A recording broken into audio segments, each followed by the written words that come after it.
Welcome to a very rainy Girthzone number 3, Transformers The Last Night Special, because I did promise to make a video on my thoughts, but that was like 3 weeks ago, and I've forgotten most of my thoughts, and it kind of really boils down to like, yeah, that was another bad Transformers movie. But I haven't made a Girthzone in a while, and I promised myself I would, so here we are.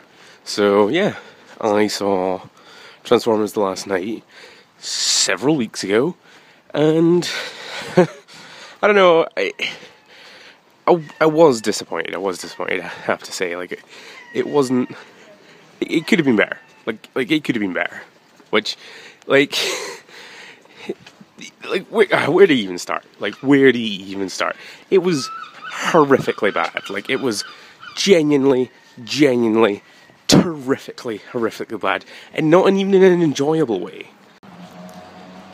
Because say what you will, like, Age of Extinction is terrible, but it's enjoyably terrible. Like, there's a lot that you can enjoy in its horrificness, you know? There's the Chinese pandering, there's the American pandering, there's scummy Autobots.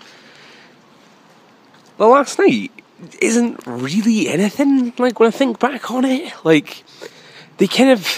I was hoping... I should probably start with my hopes. My hopes for The Last Night were it to be like a kind of same again as Age of Extinction, you know? Like, more of the scummy Autobots. I really like the scummy Autobots. I really like that they embrace the scummy Autobots. But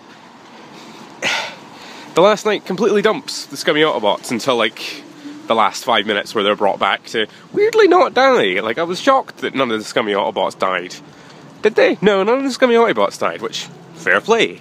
But the rest of The Last Night was quite a lot like the first 3 films, and specifically a lot like Revenge of the Fallen and Dark of the Moon. It was kind of like a combo of Revenge of the Fallen and Dark of the Moon. Like, it was a get the, like, MacGuffin plot like Revenge, but with all of the kind of overly long military stuff of 3, and just the dirgy nature of 3. Like, 3 is a horrible watch. So yeah, I was disappointed with The Last Night. I had hopes, which was incredibly foolish of me, because I know, why would you have hopes? 10 years in, 5 films into the monstrosity that is Bayformers. But like I say, I had a lot of fun with 4 after 3 was so bad. So I was like, maybe, you know, maybe 5 will be another 4 and there'll be a lot of talk about, but it just wasn't anything really. There was a lot of human stuff that I didn't really mind whilst watching it, because I don't necessarily mind a lot of human stuff in Transformers. I know it sucks most of the time, but it's kind of to be expected, so I enjoyed silly Marky Mark. He was fine. I enjoyed, like, his setup in the film. He was like a 80s dad with, like, a dorky, cool car and, like, space guns, and he's like the dad to the Autobots in the junkyard. That was fun. And then it immediately went into him being The Last Night. Spoilers. I should probably say spoilers. So hi, spoilers. But, like, I suppose I should start at the beginning. There was, like, a whole, like, Transformers have been around forever thing with, like, Merlin and the Knights of the Round Table that didn't really amount to much other than Merlin having a magically gene-coded staff that controls a combiner dragon thing, which, like, that's the thing, like, combiner dragon, that's a cool thing. It's a cool thing that, like, the films have embraced combiners, basically, in this film, but it didn't really feel fun. Like, it didn't feel, like, enjoyable or super robot-y or gatai. It was just like, oh, they're combiners, I guess, and look, they've turned into a dragon that's going to roll over the battlefield and defeat the evil Hun or whatever. But, like, it was fun. I would be lying if I didn't say I didn't enjoy Michael Bay bringing his explosions to a medieval battle, which, fair play, maybe those things existed, but those giant flaming balls that were just throwing people around, like it was like Transformers were exploding everywhere, but it was medieval siege weaponry of some kind. Like, that was silly. It was my kind of silly, and it set me up, you know. It set me up for like a happy potentially good film experience. And to the film's credit, like, I did enjoy, like, the first little sequence where, like, the Battle of Detroit is still, like, affecting Detroit however many years on, because, like, Age of Extinction was set, like, four years. I feel like it's explicitly said that film was 4 years after Dark of the Moon. And then, this film's, like, at least 3 years after that, probably. So, 7 years on, Detroit's still full of, like, Transformers that no one's really picked up or dealt with. They're just hanging out in their ship, like, what? What? That said, did enjoy the Metal Gears. You know, you put a Metal Gear in a film, I'm gonna enjoy that. Like, unless it's like an Ed 209 where I'm gonna be like, oh no, I'm scared because, you know, RoboCop is terrifying. But, did enjoy that. I enjoyed Canopy for the 3 seconds that we saw him, and then he got brutally murdered because it's a Bayformers film. Again, that's to be expected. That's basically fine, even though it's not horrifically fine. You got introduced to, what's her name? I don't even remember her name. I don't know, she's kind of advertised as, like, the kid lead, the female lead, I guess. I don't know. I don't know. A lot's been made about how she's not, like, a sexualized Bay character, but at the same time she very much, like, embodies that, like, me when I was 14 versus kids now when they're 14 meme. So, I don't know, make of that what you will. Squeaks was a non-character. Those two characters, for as much advertising as they have, as for much as they have, like, toys, they too, Squeaks and Squeaks is Human, let's call her, non-entities. Basically amount to be like 80s sidekicks or 70s sidekicks from anime where they just tag along and then turn up and cause problems. Which was weird, you know? Because, like, Hasbro were really pushing them as huge deals. It looks like a kind of BB-8 type situation, basically. So you kind of expect them to have some kind of screen time. I don't know if this was, like, a marketing decision foisted on Michael Bay, that Michael Bay was then like, nah man, that's just not gonna happen, eh? I'm just gonna make my military film and it'll be fine, eh? But they just didn't matter or appear very often.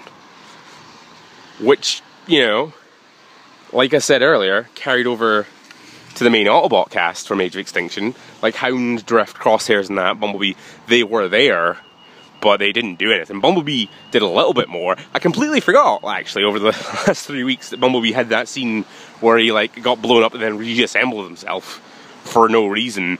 And I don't even... If this was like a Marvel film, a DC film, or any other film out there that was, like, establishing its cinematic universe like Transformers is apparently trying to do, I'd be like, that's fine. That's probably a thing they're gonna, like, work on or elaborate on in the sequels, but I highly doubt that'll ever come up again. It was just like, it was a showpiece. It was like a set piece. It was a thing like, look what we can do. We can animate all these pieces and that'll look cool, I guess. But it didn't look cool. It just looked like a confusing thing that happened. Which, I know that's all of these films. All of these films are just confusing things that happen duct taped together with not even hope and sweat, just like bile and rage at the world that Michael Bay no longer understands, but is very much in charge of because he has all of the money. Like, infuriating. That's how I describe the last night. Like, it could have been enjoyably bad, but it was infuriatingly bad. There was just a lot of weird decisions, like I say, like Squeaks and Squeaks is Human just not being in it. The Autobots, the scummy Autobots, the scumbots, beloved by all, just chilling out in America. Grimlock and the Dinobots, or Grimlock and another Dinobot were in it. They don't have any lines of dialogue, they have a joke, and then they tumble over out of the film forever. Like, what the film focuses on is Anthony Hopkins being abrasive, let's say, for 45 minutes, which was fine for 10 minutes, but after that, it was just like, okay, I guess you've just unsheathed Anthony Hopkins on the world. This is life now, I guess. That, and Cogman, who I did enjoy Cogman. I thought Cogman was fine. I thought his, comedy reliefness was probably better handled than comedy reliefness in any of the other films. He's definitely not Skids or Mudflap. And he looks like 3PO. Also, but that's the other thing, Cogman, because he was fine. He exemplifies being fine, but also he was set up as a headmaster. Like, Anthony Hopkins says the word headmaster. Like, he says it. They make him say it. They say that he is a headmaster. And then he never heads on with anyone. He never, gets up there and plugs himself in. And, what happened there? Was it just like a did the toy team really want to make a headmaster? But then Michael Bay was like, no, that's dumb, so I'm not going to put it in the film, but I'm still going to have Anthony Hopkins refer to him as a headmaster. What? Was it just something they ran out of time for? Was it something they just thought was too silly and then didn't take out the line where it set it up? Because, I'm fine with, the toys doing things that they don't do in the films, but, it was so almost there and so much meshing together, and they did work to make it a thing, and then they never capitalised on it. It was just bizarre. And I have to say, in a similar note to Headmaster, at one point, evil Optimus Prime, who's evil for all of 5 minutes, the 5 minutes that he is in the film, is referred to as Nemesis Prime, and I gasped.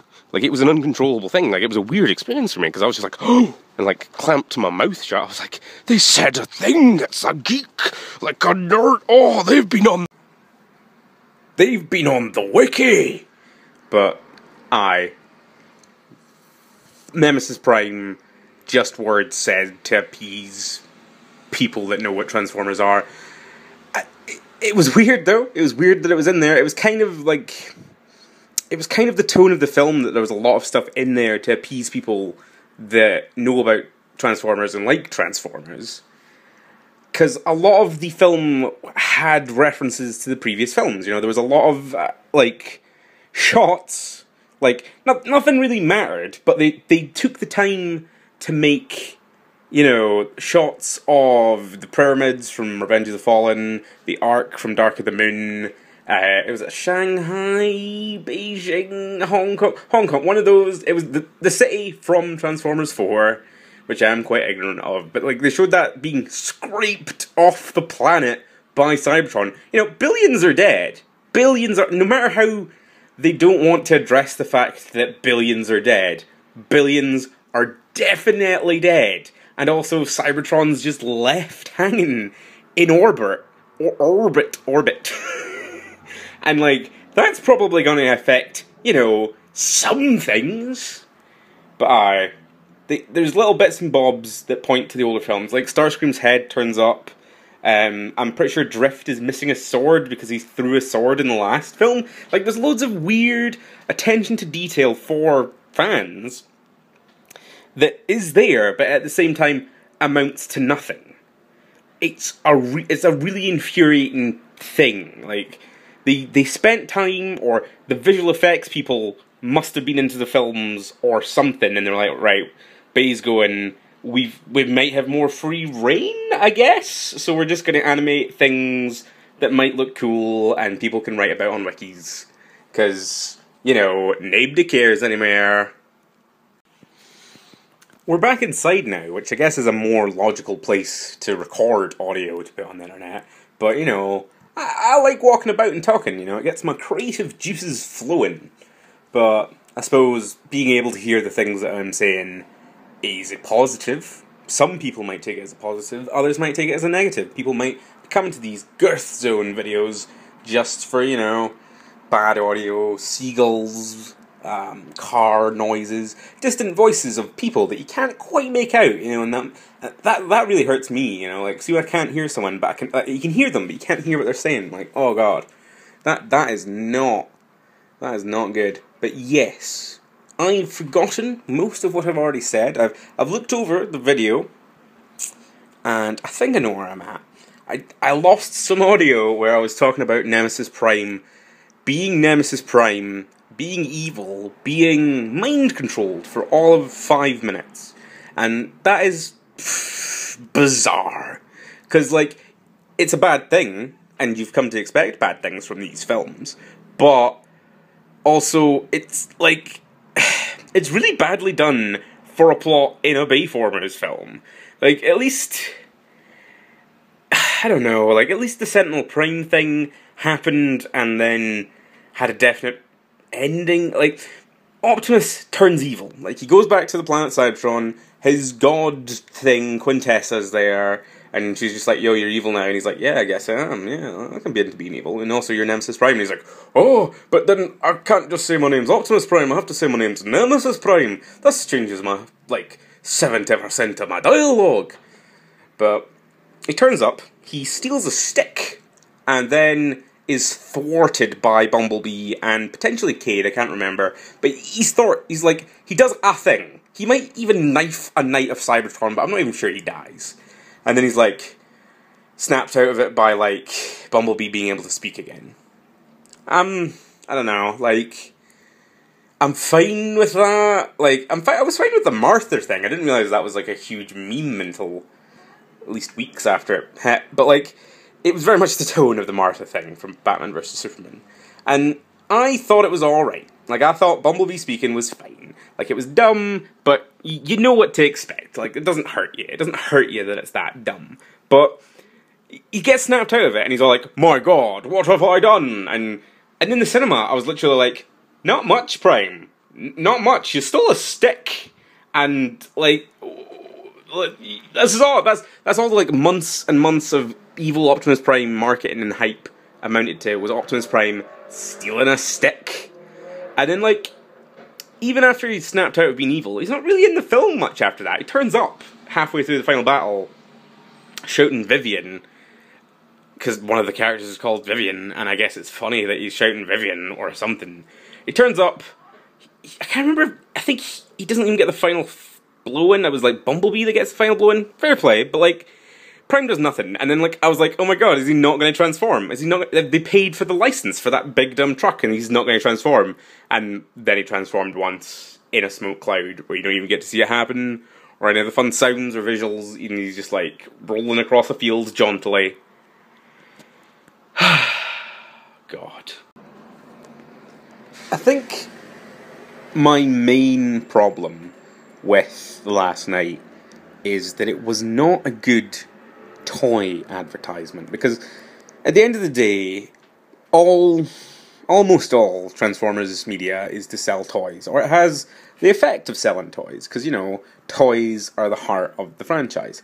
And, like, you could go out and make a sterling piece of media that, like, has nothing to do with selling toys, and it is Transformers, and it can be amazing, you know, like all the IDW comics, More Than Meets the Eye stuff, Lost, like, they're not necessarily selling toys, they're having the after effect of, like, you going out and buying toys because the content is so good, but they aren't, like, specifically tying in to any toy line.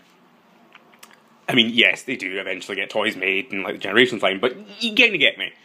The Last Night has a whole toy line. And, like, I went to see that film, and I was like, I had bought some toys before it. I had gotten, like, Barricade, because I was happy to see a new Barricade toy. I was nostalgic for Barricade from the 2007 film, because that's one of the toys I got, the wee Legion guy. You know, so I got Barricade. He's a flawed but good toy. And I'd been picking up the blind bags. I had been picking up the tiny turbo Tajaz, cannot speak, blind bags. And, you know, I was happy to get them, and, like, I'm going to do a separate video on them, because I think they're a great way of getting, like, your scummy Autobot cast, and if you don't want to pay, like, Legion money, because Legion money is, like, a bit silly nowadays, or specifically, don't want to buy the bigger toys, because, you know, why would you? And that's my point, like, I don't think that The Last Night was a good toy ad, because I saw that film, and I came away from it, and I wasn't like, well, I need to go buy these toys now, because, oh my god, these characters are awesome, and the things they did.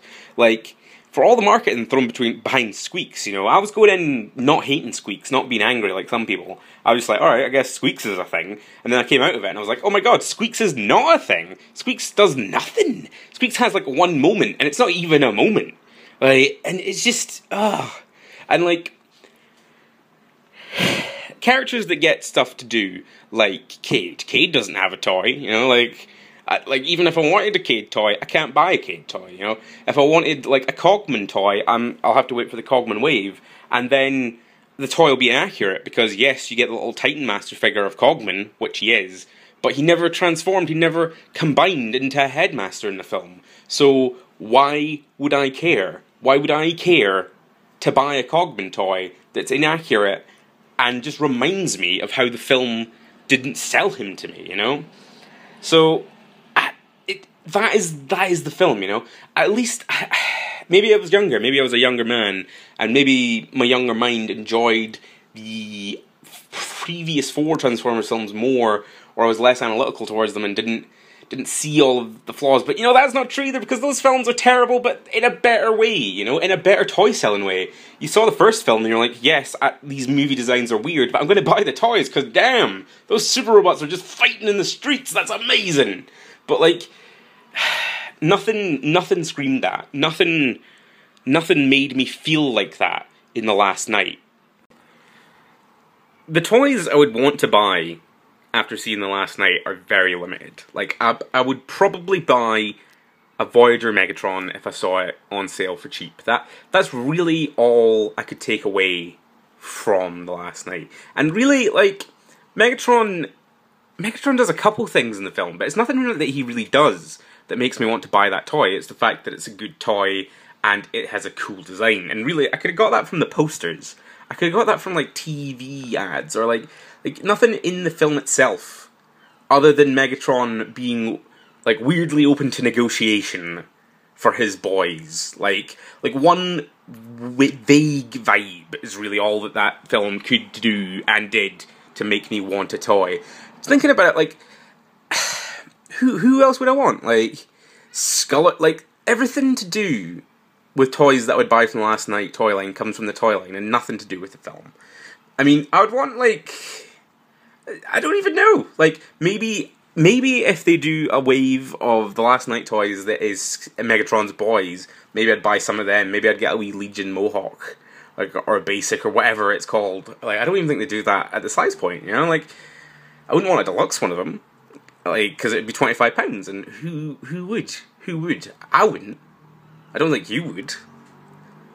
That's really the story of The Last Night. It's not a good toy fit. It's not a good toy ad. And, like, yes, there's, like, maybe films shouldn't just be toy ads, but Transformers films have been, and have been better ones, and I think can be better. I've got a lot of hope. Probably a bad thing to have for them, but I've got a lot of hope for the Bumblebee spin-off. And, like, yes, it's a Bumblebee spin-off, and yes, it's a spin-off. So those two things together, you know, they don't scream hope, but they are Bayless, I think. Maybe he's like a producer or something, but he's not directing it. And it looks to have a younger cast, and I think the rumour is it's set in 85, I don't know if that's been confirmed, but, like, there's hopeful things about that film, and I personally hope that it'll be a good toy ad, you know? Like, it'd be miraculous if I saw that film, and I was like, well, I'm gonna have to buy, you know, a Bumblebee toy now, or one of Bumblebee's 1980s pals. You know, I want the Transformers films to get back to that, you know? I've been watching a lot of old reviews of, like, Vangelis and stuff from, like, Revenge of the Fallen and previous, you know, like, all those like, weird scout guys, all just the sheer number of Transformers, and I know there's been an economic downturn since then, and that's probably one of the key factors, but I just wish the Transformers films were better, you know, and I've very much resigned myself to the Michael Bay films not being well written or directed. Like, the Last Night was astoundingly badly directed, even compared to the last one. I thought Age of Extinction was bad, but in a really fun, cheesy watchable kind of way, you know? I can watch Marky Mark pretend to be from Texas and stand by an American flag as shooting stars go by. That's ridiculous. That's fun, you know? None of that. None of that in this film. It was just like... It might have been shorter than the previous ones, but it felt longer, you know? It had that, like, Dark of the Moon, Revenge of the Fallen kind of dragging on. It had, like... That whole last hour, man. That whole last hour just sucked. If I had my way, my preferred Transformers films going forward would quite shamelessly adopt the Marvel method, you know? Like, all Marvel films... whatever they are, whatever genre they try to be, or whatever, you know, vibe they're trying to go for that particular week, they are at their heart comedies, you know? Like, every Marvel film has lots of jokes, and I know certain corners are deriding them for that, and like, but whatever, you know? Like, that's part of their winning success, is that they're fun, you know? They're funny, they make you laugh. They also have ridiculous amounts of action. They also have, and this is what I think Transformers needs, good character work. Transformers, at the end of the day, they're characters, you know, that's why we like them. That's why people get deeply entrenched into Transformers. It's not because, like, they all transform into weirder things, or they're more and more powerful, or whatever. No, we like them because they're characters. And yes, to some degree, they're like Mr. Men, you know, like, one of them's like a paranoid guy, or one of them's like ridiculously angry, or whatever. But, like, depending on, like, the piece of media, Transformers can be really nuanced, can be really, like, I'm not going to say deep, but, like, Transformers are just, it's just a vector for you liking a piece of media. Like, Transformers can be any story, and it can be in any characters. It just so happens that they can transform into a boat, or a battleship, or something else beginning with B. Like, so, going forward, I would have a character-focused Transformers film. If the studio needs to have humans in there, that's probably fine. But focus on the Transformers. Take what you've learned from Age of Extinction. That, like, you have Transformers, you can have them on screen, you can have them talk to each other. I would maybe not make them as scummy as those Autobots, but, like, if you have to, that's probably fine. But, like, have it be about the Autobots, have it be about the Decepticons, have it be about their interactions. Because A, that's what kids like, that's why they buy the toys, and that's also what fans like. Just be as shameless as you can possibly be, you know? Make it like a Guardians of the Galaxy. I'm not going to say rip-off, but, you know, Guardians of the Galaxy, make it that, have the Transformers cutting about space, having adventures. You've exhausted everybody's goodwill for end of the film, modern day Earth city fights. We could have a couple films off where you don't have that. You don't need that. You don't need the military filth. That's Michael Bay's baggage. He can take that and leave. Have a film that is the Transformers cut about space, more than meets the eye vibe, Lost Light. Doesn't have to be that story. You don't have to, like, tangle yourself up in that. Just take what people like. The core concept of these Transformers, who are fun guys that turn into things and fight, have battles, have interactions with other members of their species, other than cutting their heads off. Take that, maybe put it in space for a bit. Because, you know, a lot of Transformers does take place in space. And also the Earth, if you're going to continue along this timeline of Michael Bay's, I would probably reboot it, and that might happen, I'd imagine. Because, you know, Cybertron is still just chilling on Earth. So Earth is a bit, you know, wrecked. Like, they're setting the Bumblebee film in 85. I could imagine that, like, being the start of a new continuity. Like, The Last Knight took pains to explain that Bumblebee had been on Earth for a long time, but does anybody really care about that? Like, are you really going to take any of, like, Bumblebee's World War II antics into the next film? I hell of doubt it. And I've run out of steam. But yeah, space, character interactions, less scumminess. I mean, you don't have to have no humans. I know a lot of people hate human characters in Transformers fiction. They can be written well. They can serve a purpose. I like them particularly for scale. Like, I think Transformers lose a wee bit when, like, they're not standing next to, like, a human for the, you know, it gives them that sense of, like, even the littlest Autobots are still pretty massive in comparison to humans. That's not necessary, but, like, if you feel it is, you know, maybe write a good human character. Maybe write someone who isn't scum or filth or a Michael Bay.